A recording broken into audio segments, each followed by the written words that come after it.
Hey everyone, book 61 is yet another book that very much makes me question the quality of education provided by the Sweet Valley school system. So this is called Jessica the Nerd. Is Jessica turning her back on popularity?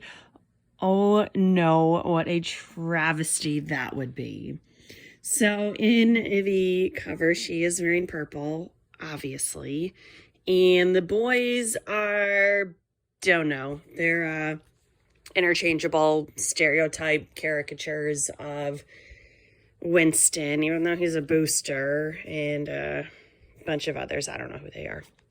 So, and I think the cover and the story are making it clear that it doesn't really matter who they are, that Jessica regards all of these intelligent boys as completely interchangeable. So this is where they get the new science program called SOAR, and it always has an exclamation point, and that stands for Science Offers Science Offers Awesome Rewards. And again, I don't think that any academic program worth its caliber is going to use awesome as part of its acronym, but whatever. So the kids, this doesn't make sense. It is a science program, and they're taking the placement test in social studies class. So that doesn't make sense. The only way we could possibly make it make sense is if the entire school was taking the test at the same time, and Jessica just happened to be in social studies at the time. So it winds up that she doesn't even want to take the test. She couldn't care less. And wouldn't you know, she gets a near perfect score. And the kids who hit whatever this magic score, they are invited to participate in this SOAR program. It's not clear if this is an option or if this is a requirement. It is also not clear in the slightest bit if this is a once a day class or an all day long class. I think it's an all day long class for 2 weeks, which really makes me wonder, what about the rest of their work that they're missing? And we also know that, as an example, in homeroom, 13 of the kids qualify for this SOAR program. And it's Sweet Valley, so let's assume their classes are like 25 kids, not 35. So if 13 out of 25 are going to SOAR, what are the other 12 doing? Because that's a lot of kids to be missing. And I don't really see the entire school stopping all of their curriculum for 2 weeks. This would make so much more sense as an after-school thing or as a semester-long special science once a day sort of thing. As it is, I don't get it. But, Jessica realizes that, I'm actually pretty good at science and I kind of like it. And it's like, wow, yeah, what a concept there, Jess. But the unicorns are not happy, and they try and tell her that you have to pick, it's us or SOAR. And, typical unicorn behavior. And it's like none of them are really getting the big picture that this is only a 2-week program, but they try and kick her out of the program. And so there's that. And of course, Elizabeth is in SOAR, but she doesn't really do anything in this book. And let's see what else. Amy does not meet the criteria, and she spends the whole book in kind of a jealous snit. So I guess that's Elizabeth's plot point, that she's trying to both enjoy SOAR and not hurt Amy's feelings.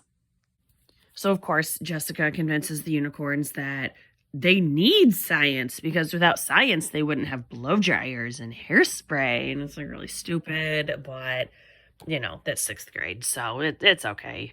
What was not okay is so much of this book was pushing the message that science is not okay for girls. So I did not like that. It's super outdated and a very inappropriate message to be sending to our target audience.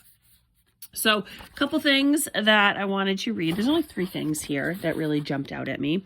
The first is from page 20. So SOAR is for all 3 grades at the middle school. So Jessica is going to be in SOAR with Danny, who's Janet's crush. And oh no. So this is page 20 to 21. Jessica looked over at Janet in surprise. Denny's going to be in SOAR? Denny's the exception that proves the rule, Janet said quickly, which doesn't even make sense. Basically the idea that everyone in SOAR is a geek. Janet smiled uneasily. I have to admit, it shocked me a little at first, too. Then I realized that it's okay for guys to like science. But girls, give me a break. Can you name me one female scientist? Nobody answered. Can you name one male scientist? Winston shot back. Nobody answered. Don't you think you're being a little sexist, Janet? Winston asked. Me? Sexist? Janet cried. I let you join the boosters, didn't I? Yeah. So that just really sums up the double standard that all of these children sadly believe. And I did not like that at all. Then on 75 to 76, this is really ridiculous. Jessica gets called down to the principal's office, and they're talking about the test. Mr. Clark pursed his lips. How do you explain your high score, given the fact that you're just an average student in science? You tell me and we'll both know, Jessica said hotly. She knew she wasn't being polite, but she felt she had to defend herself. I don't know why I did so well, she continued. The questions just weren't very hard. They were like little puzzles, you know? What makes you think I cheated anyway? Mr. Clark gazed out of his window. I have my sources, Jessica. What did he mean by that? Jessica wondered. I'll tell you what, she said, sitting up straight. I'll take that test again if you want. Right here in your office where you can watch me. If I do just as well, that'll prove once and for all I didn't cheat. And that's a pretty reasonable solution there. For a few moments, Mr. Clark sat For a few moments, Mr. Clark sat silently, looking thoughtful. Well, I'm inclined to believe you, Jessica, he said finally. Especially since you've offered to take the aptitude test again. So on and so forth. And that's just so contradictory that in one paragraph he's accusing her of cheating because he has sources. And then the next page, not even a full page later, he says, oh, well, I believe you. And it's like you either believe her or you don't. And the first page, you very clearly thought she was cheating, and now all of a sudden it's, oh yeah, Jessica, she's trustworthy. Well, we can debate that. But it winds up that Janet and Lila are the ones who ratted her out because they needed her to get out of SOAR so the unicorns wouldn't look bad. And I'm like, no one cares about the unicorns. And then on 102... we get a description of what a unicorn meeting is actually like. When Jessica entered Janet's bedroom, the unicorn meeting was already in full swing. Kimberly Haver was talking on the lavender telephone. Mary and Ellen were watching music videos on the portable TV on Janet's desk. Tamara was sitting on the floor, concentrating very hard on her toenails, which she painted purple. In the background, the radio blared. And that sounds terrible. And then Mandy's giving Belinda a new hairdo. So there's just so much noise going on. It's like, what kind of meeting is this? They're not even conversing with each other. It's just background noise and stress. And I would hate to be part of that meeting. So, yeah, this book was pretty terrible. It's every bad stereotype that girls are incompetent when it comes to science. And I really did not think it was an appropriate message to be pushing towards the target audience. Of course, Jessica's going to realize that girls can like science too. And she's also going to realize that some of these boys aren't really that bad.